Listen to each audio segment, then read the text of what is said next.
नमस्कार दोस्तों, आप सबका स्वागत है। बिहार बोर्ड मैट्रिक परीक्षा के लिए गणित का महत्वपूर्ण ऑब्जेक्टिव प्रश्न। तो पहला प्रश्न है, चक्रीय चतुर्भुज के चारों कोनों का योग होगा।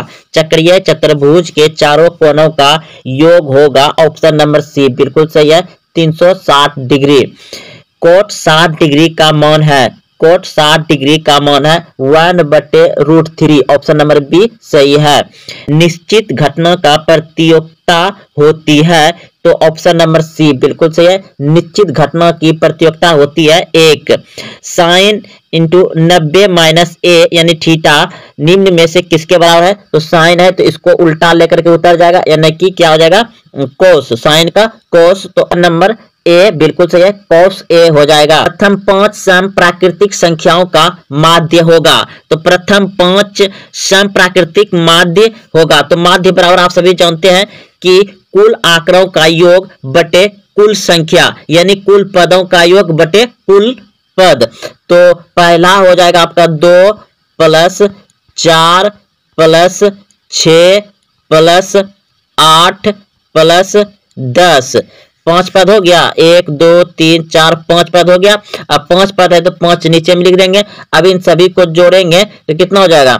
6 4 10, 10 8 18, 18 2 20, अब 20 10 30, यानी कि 30/5। तो 5 से इसको भाग दे दीजिएगा तो क्या बार में कर जाएगा? 6 बार में। तो ऑप्शन नंबर सी बिल्कुल सही है। ऑप्शन नंबर सी 6 आ जाएगा।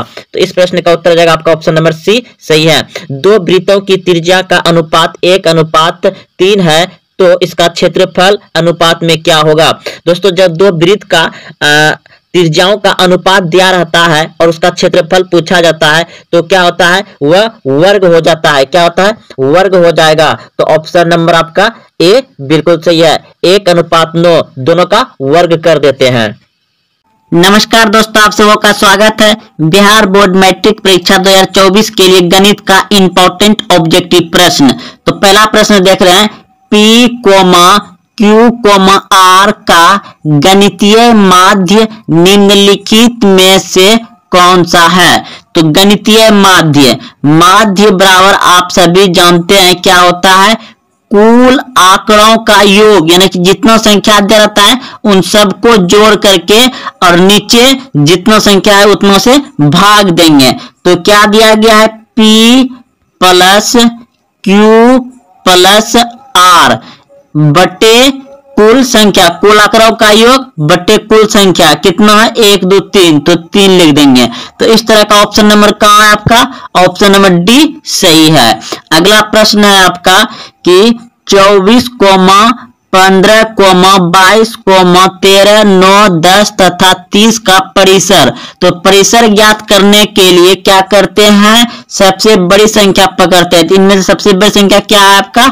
30। और सबसे छोटी संख्या क्या है? सबसे छोटी संख्या आपका 9।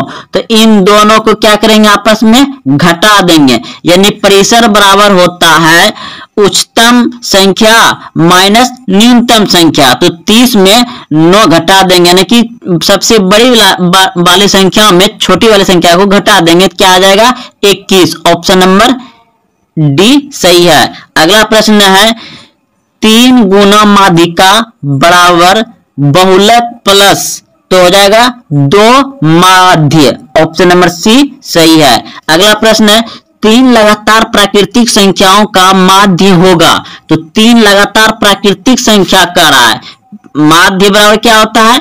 कुल आंकड़ों का योग बटे कुल संख्या। तो एक संख्या हो गया और ये फिर 2, ये 3 संख्या बड़ा, तो 3 संख्या ले लिए। अब इसको जोड़ देंगे, कुल आंकड़ों का योग, यानी कि इसको जोड़ देंगे। कितना संख्या? 1 2 3, तो 3 नीचे में लिख देंगे। जोड़ने के बाद कितना हो जाएगा? 3 2 5 1 6, यानी कि 6 बटे हो गया 3। अब 3 से भाग देंगे तो क्या और भाग लगेगा? 3 दूनी 6, यानी कि 2 आ जाएगा। 3 दूनी 6, 2 बार में कट जाएगा। तो ऑप्शन नंबर जो है आपका बिल्कुल सही है, 2 हो जाएगा। अगला प्रश्न है, प्रथम 4 सम संख्याओं का माध्य होगा।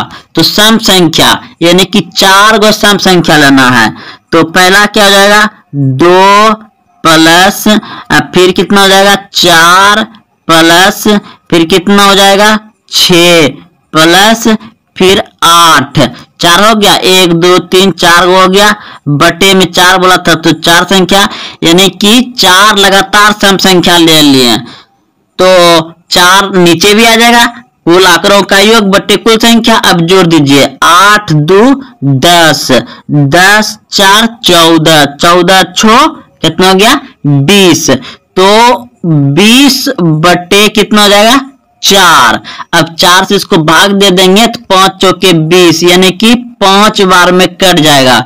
तो ऑप्शन नंबर ए बिल्कुल सही है, 5 हो जाएगा। ऑप्शन नंबर ए सही है। अगला प्रश्न वही है, आंकड़े 8 10 15 6 5 25 30 का परिसर है।